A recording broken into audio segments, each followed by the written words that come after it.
going on, everybody? Welcome to another episode of The Triple Option, where your favorite Madden commentators talk the real NFL stories and takes from the past week and the week upcoming. Before taking up too much more of your time, we're going to jump right into it. I'm here with HaVoC and Blessed today, so what's going on, guys? How you doing? I know it's been a bye week, Blessed. You're supposed to go first, but I'll go. What's going on, everybody? HaVoC here. I know it's been a bye week because a certain someone went on vacay over there. And I loved it. Did you at least get a tan? I saw dolphins and sharks and jellyfish. That was about it, though. I went golfing. That was nice. Must be nice. Hey, what's going on, you guys? Your boy, I'm Blessed. So we're not even going to go back and discuss the picks we made in week 4. I mean, I'm pretty sure I won that week, but it's so long ago. You know, we had the bye week last week. Actually, you and Bless both tied 2-1. 2-1, yeah. And I went 1-2. But moving on, we're just going to jump right into these topics today, and we'll start with my topic. I want to talk about the Minnesota Vikings and what's going on over there in Minnesota. As you guys both know, they just signed Josh Freeman from the Tampa Bay Buccaneers, the newly dropped Josh Freeman, because Tampa dropped him because, frankly, nobody was going to accept a trade for that guy, knowing that they're going to end up dropping him anyways. He has to leave the locker room. So he did. Minnesota picks him up. And he goes and joins Christian Ponder, who was injured with a rib injury and is just cleared to play this week. Matt Castle, who got the Vikings their first win of the season. And so now it's a three-headed monster of a quarterback controversy there. Not saying that any of these quarterbacks are elite or the obvious option, but it's a quarterback controversy nonetheless. And as NFL fans, there's nothing we love more than a quarterback controversy. So, from what I see, I mean, honestly, I would go with Matt Castle. I would go with the hot hand. Christian Ponder came in there. He went 18 for 28, 236 yards. He threw 3 picks in his first game, 1 pick in his second game, and 1 pick in his third game. All 3 games they lost. They didn't lose by a lot. They lost 24-34 against Detroit, 30-31 against Chicago. That was a close one, and 27-31 against Cleveland. I mean, you lose to Cleveland. I mean, even as good as they've been playing lately, you lose to Cleveland, and I don't know what you're going to do. But Matt Castle came in and got a win for them. 2 touchdowns, 0 interceptions, 16 for 25, 248 yards. You would think you'd roll with the hot hand. I think the coach is Leslie Frazier down there, right? Mm-hmm. Am I right on that? Yes. Mm-hmm. I mean, you think you'd roll with the hot hand on that, but Christian Ponder, I mean, how do you feel if you're Christian Ponder and they just bring in Josh Freeman? You're like, oh, really? I was just battling with Castle. Now I got to battle with Freeman, too. Yeah, I think it's either going to do 2 things to him. It's either going to motivate him, or it's just going to kill his morale. It's going to kill his spirits. He probably thinks he's already being replaced. He could give up, or he could, that could be the spark that he needs to become the quarterback that they expect him to be. I mean, they've only been losing. The 3 games that they lost, they've only lost by an average of 6 points. Adrian Peterson, as HaVoC and I were talking about before this podcast, Adrian Peterson's still doing his thing in Minnesota. He's the second. He has the second most yards in the NFL right now, behind Shady McCoy. But he's only played 4 games compared to Shady's 5 games. Mm-hmm. So technically, I mean, he's averaging 4.6 yards a carry, 105 yards a game. He's got 5 touchdowns. He's leading the league in rushing touchdowns. He's still doing his thing, and they're barely losing. They're losing, but they're barely losing. They're on the fringe, and I don't think a team like that was so good a year ago is just going to fall off the map. I think they're going to start rebounding in a big way, but they got to get this quarterback controversy figured out. I think Leslie Frazier needs to commit to one quarterback, whether it's they brought in a new guy, start the new guy, commit to him. I think this whole round robin of quarterbacks is really going to hurt the team. I think it works out for Freeman in general. He's still getting paid by Tampa, and now he gets paid for this year by Minnesota. It's only a 1-year contract, so I mean he'll be a free agent next year. So I think he'll be extra motivated. It's like auditioning. This year is an audition for him now for teams potentially for next year. So we'll see what happens. Again, it's all about motivation. And as much of the drama we heard out in Tampa, is some of it true? Was he a basket case? Was he the one? Was it his fault? Was it Shiano's fault? I mean, I guess we'll see. as the season unfolds. Before we move on to the next topic, I do want to give you one quote that I found interesting about this whole topic. Michael Irvin, as we all know, Dallas Cowboys all-time leading receiver. The cocaine cowboy himself. Cocaine cowboy. He goes, he's quoted, "If I'm Coach Leslie Frazier, I'm wasting Freeman's career behind this other junk." He just called Ponder and Castle junk on his podcast. He said, "I'm wasting this asset messing around with this other stuff. Josh Freeman gives me a weapon at quarterback." So, I mean, Freeman, I would say, has more physical tools than both the other quarterbacks. Ponder was a first-round pick. Freeman was a first-round pick. Matt Castle, I mean, he's put together a decent career. We'll see. We'll see where this goes. It'll be something to watch. All right, moving on. We're going to go ahead to Blessed right here. He's going to be talking about last week's game, the Seattle Seahawks versus the Indianapolis Colts. What a shocker. Take it away, man. Oh, yeah. You know I'm talking about the Seahawks when they lose. I refuse to talk about them when they're winning. As soon as they lose, you know I'm jumping all over it. The Indianapolis Colts came out firing. It was a good game by both teams. It wasn't like when the Colts played the 49ers. All right, I'll bring it up. But they put up a good fight. It was tough defensive battle. Defenses were fighting. They were struggling to stop anybody. It was a good defense. I love those hard fought wins. The Colts really showed that they are a legit contender in the playoffs. I won't say they're Super Bowl contenders because we got a lot of game left to play. You know what I'm saying? So for them to pull out a win in against San Francisco and against the Seattle Seahawks, I mean, that's just amazing in itself. It just shows that Andrew Luck has a composure and does not care what anybody thinks about either team, no matter how tough the defenses are. He's going to come out and he's going to play his game, and he's going to play it the best that he can. The big thing that I want to point out, man, is Russell Wilson. This dude's a monster, man. He is a monster, but throwing-wise, you might as well put him in the same category as Colin Kaepernick. As much as everybody hates Colin Kaepernick, and he can't throw, he can't do, neither can Russell Wilson, man. I mean, if you're looking at stats, they're comparable. I think they're ranked 15th, 16th in ranked quarterbacks in the league right now. Less than 50% completion percentage last week. You're right. So, I mean, right now, these guys I think Russell Wilson has 10 more yards or 15 more yards more than Colin Kaepernick. And Colin Kaepernick had an awful game last game, but the defense stepped up and won it for him. So, I mean, this is one of those Russell Wilson. I still think he has a lot to prove. I don't think he's really proven anything. The only big stat that he got that really separates himself right now from Colin Kaepernick is his rushing. He rushed for 102 yards. Him and Marshawn Lynch both rushed for 102 yards. So, I mean, that rushing game is keeping them afloat right now to where Russell Wilson doesn't have to throw. I think if teams can minimize Russell Wilson moving the ball on the ground, if they can stop Marshawn Lynch, they hold Russell Wilson to throwing the ball, and that's where they can win the game. And I think that's where the Colts ended up pulling it through, because Andrew Luck, if you're looking at the numbers, he didn't do too well himself, but he made the plays that he needed to make, especially down the stretch. Down the stretch was where it mattered the most. With a minute 55 seconds left, Andrew Luck looked like all-pro. He looked like he'd been in the league for 10, 12 years. I mean, this kid is amazing. He is going to be one of the greatest quarterbacks to ever play the game if he can stay healthy, if they can keep a good system around him, if they can keep the players around him. The other big thing is Trent Richardson. Trent Richardson stepped into this game. Everybody doubted him. He didn't do too much, but he kept the defense honest. He did those. He fought for them yards that he got. He only got 56 yards, but all of those 56 yards, he danced behind the backfield and he plowed it through. He went through the gaps and was just running people over. He was wearing down that defense. And then they bring in Donald Brown. I mean, it was just amazing the way they were playing this game. And T.Y. Hilton, don't even get me started on T.Y. I was about to say it if you didn't. T.Y. Hilton. Oh my goodness. Can we buy into him yet? This man put the team on his back. He put the team on his shoelaces and just ran with them. He did his thing. 28 yards a catch on average with 2 touchdowns. This man did his thing. Only on 6 targets. He caught all but 1 pass. So, I mean, T.Y. Hilton did his thing. Reggie Wayne, Mr. Decoy. I mean, everybody thinks he's the only receiver in that core.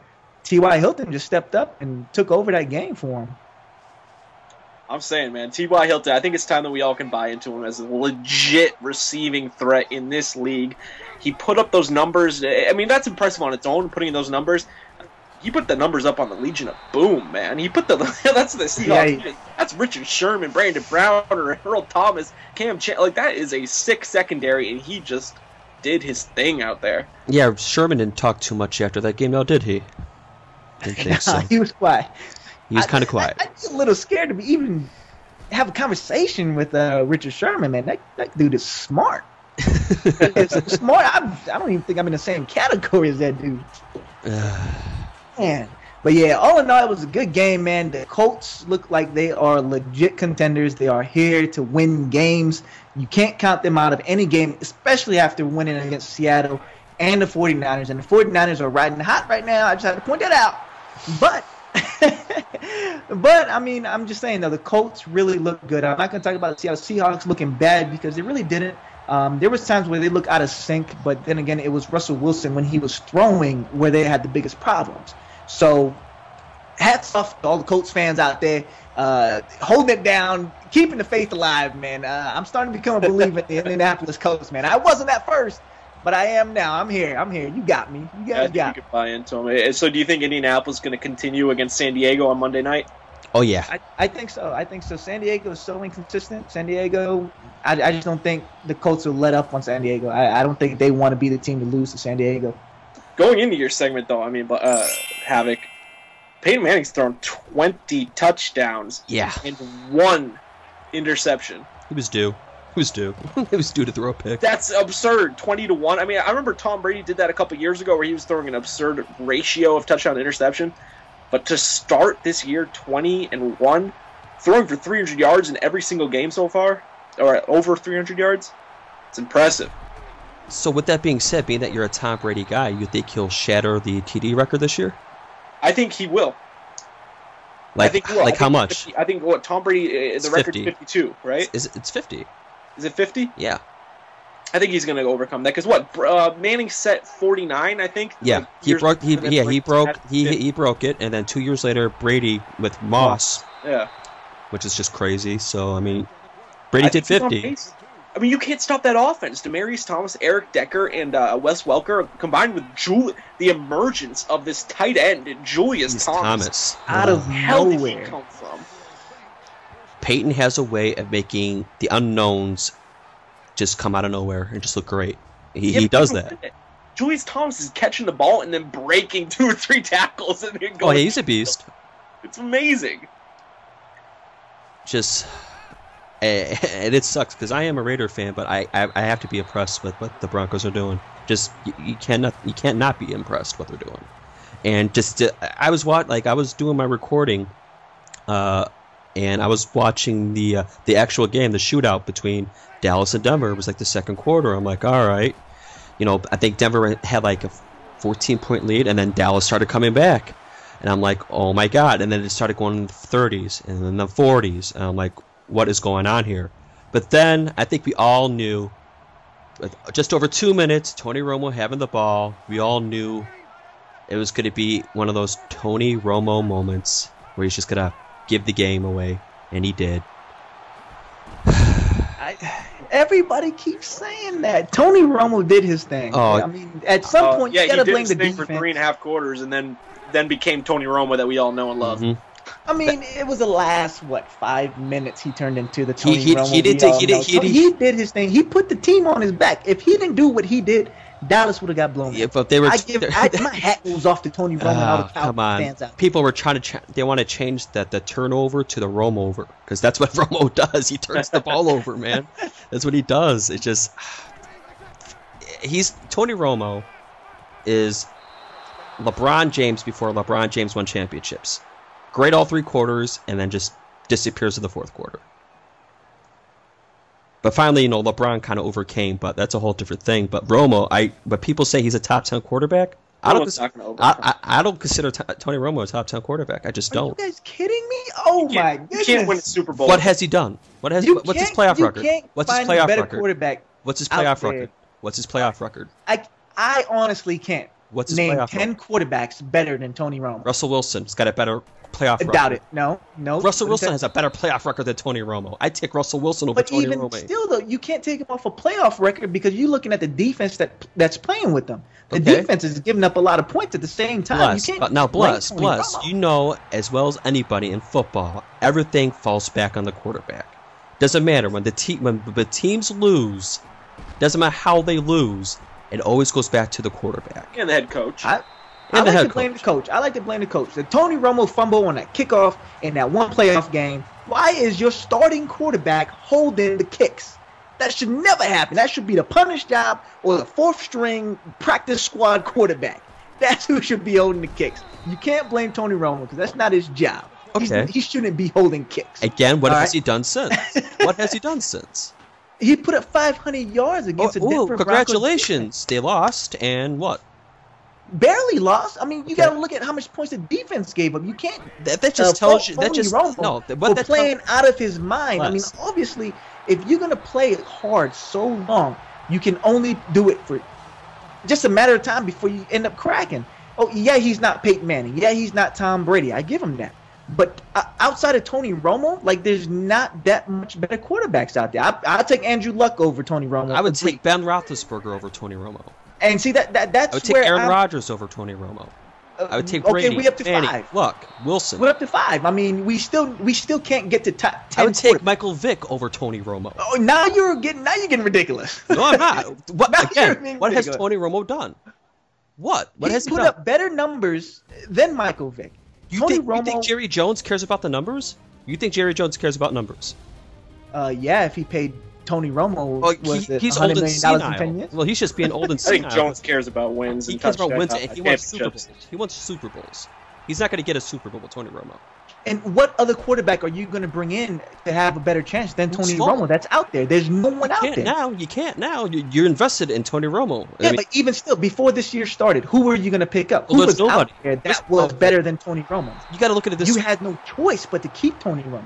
exactly because you got to look at this, and I think we talked about this a few podcasts ago with teams that are always stuck in that middle. Like the Cowboys they're stuck in the middle. They look great and they look horrible, and they never get those decent draft picks. They always get mid to late draft picks. Who are they going to? I mean, they can't go after a quarterback in the draft. There aren't really big names in free agency, so they're pretty much stuck with what they have. Think about that.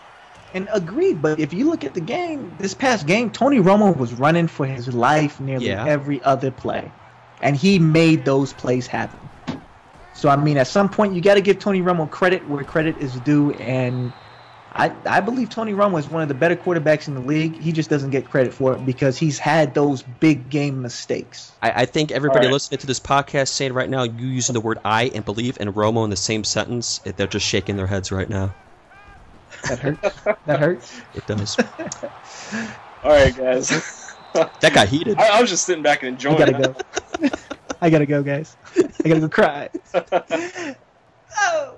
All right, so let's get into the picks of the week. We got 3 games on the docket: Washington at Dallas, Oakland at Kansas City, and New Orleans at New England. Let's go with Washington and Dallas first. Why not? Washington and Dallas. Who you got? HaVoC. I'll go first. Let's see here. I think, yeah, I'm going there now, buddy. I think Washington will beat Dallas. I think last week, I think it just drained them. I don't think it's going to be like that again. I don't think they can get that magic because what's the thing about you play within your division. You always try to do your best. And like I said last week, after that going back and forth, I think it just mentally and physically just drained them after that. I think that kind of hurt them. And I think going into this game, Redskins, I think they were on a bye week last week, I believe. So they're a little bit healthier. I think RG3 is a little bit more healthier as well. So I think this will be finally, I think we'll actually get to see the RG3 that we saw last year, pre-injury. I think this will be his first breakout game that we can say that RG3 is back. And I'm not going to say it's going to be a shootout, but I think it's going to be relatively close, being that it is a division game. It's going to be like a 28-24 type thing, but I do have Washington taking this.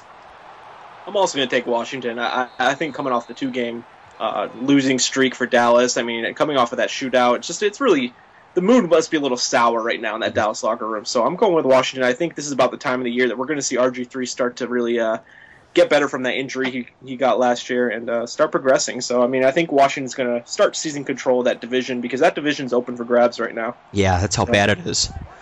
Taking Washington. And that's why I'm going Dallas, because they know that they are still in the hunt for this division. After last week's game, you guys say they're drained, they're beat. I say they're motivated, man. So I'm going to go with Dallas. As much as I hate the Cowboys, a Niners fan, a Niner fan taking a Cowboy fan. I want to point that out. I hate the Cowboys with a passion. My hate level for the Cowboys, it goes Seahawks then Cowboys. All right, that's how much I hate the Cowboys. But looking at it, the Cowboys, I feel like they are on track to move up in that division. May even make a wild card. I don't know. They might even take the division. I don't know. I don't think a wild card will come out in the East. I think someone just has to win the division in order to make the playoffs. I don't think a wild card will happen. All right, moving on to the next matchup. We got Oakland at Kansas City. We'll go ahead and start with Bless. We'll let HaVoC simmer for a second. That's fine. I'm going with one of the best defenses in the league, Kansas City.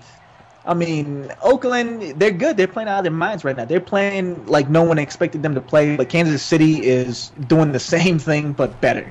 I mean, that defense is on point right now. Alex Smith is doing his thing. Even Jamal Charles is, when he's not hurt, that man may be one of the best running backs in the league right behind AP. I mean, Shady McCoy is getting the touches. That's why he's getting all them yards, but Jamal Charles, when he touches that ball, man, anything can happen, and I think Kansas City is going to just take over that division. Also, take over that game. I mean, not the division. Rumors are going around. Tony Gonzalez maybe back in Kansas City. He doesn't want to be traded. I don't know. Not his call. I'm also taking Kansas City on that one. Sorry, HaVoC, but I just think there's two 5-0 teams in the AFC West. The AFC West is one of the toughest divisions. Nobody could have predicted how those teams are playing this year. For all four teams, Oakland is doing well, Kansas City is doing well, San Diego was doing well.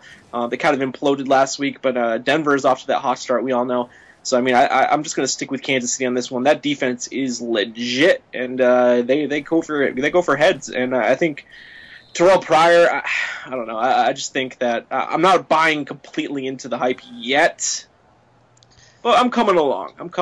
But I think Kansas City's going to take this one at home. So you guys are going to let me do all the talking. That's great. All right. Obviously, I'm taking Oakland. But, yeah. But I did drop a stat earlier to Ree, and I don't know if Bless doesn't know this or not, but Kansas City has not beaten Oakland in Kansas City. The Raiders have a 6-game win streak against them. Last time Kansas City beat Oakland at Arrowhead, Aaron Brooks was the starting quarterback for the Raiders. And I think this is going to be one of those. I think Kansas City going in, it's going to underestimate Oakland a little bit because some teams have this year, and even I did a little bit, because I expected this could be a throwaway year, and people can even argue Oakland could have been possibly 4-1 this year. I mean, they could have beaten Indianapolis if Pryor would have started against Washington, and if it wasn't Flynn, we could have easily beaten Washington. We could be 4-1 this year, but we're not. It just happens. I think it's going to be a close game. I think it's going to come down to a Janikowski field goal, and I think it's going to be a shootout.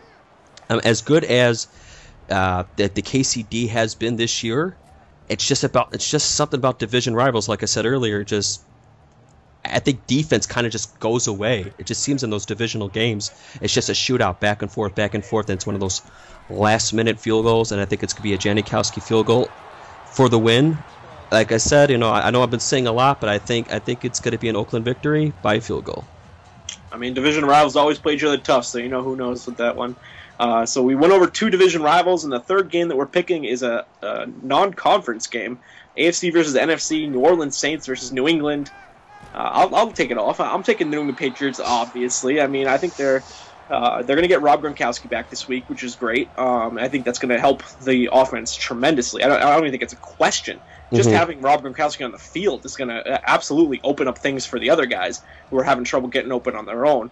And Rob Gronkowski, when healthy, is one of the best, if not the best. Oh, he's the best tight end when he's healthy. Yeah, he's the best. Up there with Jimmy Graham, you know what I mean? So, it's between those two. I would take Gronk over Jimmy Graham. A healthy Gronk over Jimmy Graham. As would I. But, you know, I mean, it's just going to help the Patriots tremendously. I think Brady and Belichick don't lose 2 in a row. Generally, that's the rule of thumb. So, I mean, you're going to see a focused Patriots team at home where the Patriots play better against the New Orleans Saints, and don't discount the Patriots defense. I don't think the New Orleans Saints are going to go off against that defense. The defense has been playing absolutely great. They've been keeping the Patriots in every single game that they've been in this year. So I'm thinking the defense stacked against Gronkowski coming back, and don't even talk about the Saints defense. I know they're a good defense, but I think we're going to find a way. And I'm taking the Patriots by a touchdown. Bless. All right, so 2 high-powered offenses, per se, when they want to be. New Orleans struggled a little bit last week. New England, the elements got them. I mean, there's nothing to say about that. Time for a game-winning drive and rain. All right, so, I mean, you can't really fault New England for that because it's just horrible playing rain. If anybody's ever played football, raining that hard, it's hard to toss the ball around. And the ball gets heavy, gets soaked and wet. It's just nasty. You don't want to have to deal with that. You just want to run the ball. So, horrible situation that New England put themselves in, and then the elements just didn't help. New Orleans, they struggled through the first half of their game. It was a battle for them to stay afloat. But I'm going to have to go with New Orleans, man. New Orleans, I think, will pull it together and pull out the win. New England, to me, it seems like they are playing down to their competition. They're not being that explosive team that everybody knows. I've said this before. I've said this a million times, man. New England isn't playing like they should. And honestly, I honestly believe it's because of the young wide receiver core. They have a lot of drop passes, a lot of them. Especially, it's just horrible to. It's unfortunate because Tom Brady is doing his thing. He's putting the team on his back, but the wide receivers aren't making the plays that they should. So it's unfortunate that that's the way it is. And I think New Orleans has an underrated defense, a young defense, but underrated nonetheless. And I think that offense, Jimmy Graham, Drew Brees is just going to take over. I'm not taking anything away from New England's defense, Reed. I'm giving them the props. All right? It's not going to be a blowout. I'll probably give it maybe a 24-17 win for New Orleans. I just don't see New England playing down to New Orleans level and then trying to come back and win. I just don't see it. Well, I'm going to have to go with the Pats. Yeah. Simply because it's at home. I was leaning to, I mean, we all know, we know now that Mother Nature is not a Patriots fan, so we can't fault what happened last weekend. And the Saints, you know, they stumbled a little bit, but all teams usually recuperate themselves and they always find a way to win. That's what the good teams do. But Gronk coming back, even if he's not 100%, it helps the team because people will still target him, and it might help out the the young receiving core because the Saints will be worried about Gronkowski out there. It was easy for the other teams because when your main weapon is not on the field, it's a lot easier to defend the younger talent. But now that your all-pro tight end is back, it kind of the weight has been lifted off the young receiving core's shoulders, and you might see some of those plays that Bless said that the receiving core has not been making. So that kind of benefits. I think that's going to benefit the Patriots, even just the presence of Gronkowski being out there. Even if he doesn't put up the Gronk-like numbers, just his presence alone is going to help out the offense. I don't think it's going to be a 24-17 because it seems like the Saints always hype. It's always. I think it's going to be a high-scoring game. I think it's going to be like a 38-35 thing because the Saints are built on that power offense of just putting touchdown after touchdown. Drew Brees is top 3 quarterback. He's just a beast. But I do see the Patriots winning based on the Gronk factor of just his presence being there. I don't think he's going to put up great numbers, and it's at New England, so they got the home field. And I know the Pats fans have been waiting to see Gronk back on the field, so I think the Pats are going to take it, but it's going to be close, but high scoring. All right, there you have it. Okay. I can dig it. I respect that. You didn't expect that one, did you, Ree? That's right. I like it.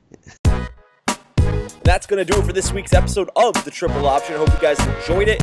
As always, leave your picks, your 3 picks for the 3 games that we picked this week in the comment section below. And if you get all 3 right, we'll go ahead and put you up on the screen so you can brag to everybody. But until next time, it's Bruce Ree. I'm going to get out of here. Peace.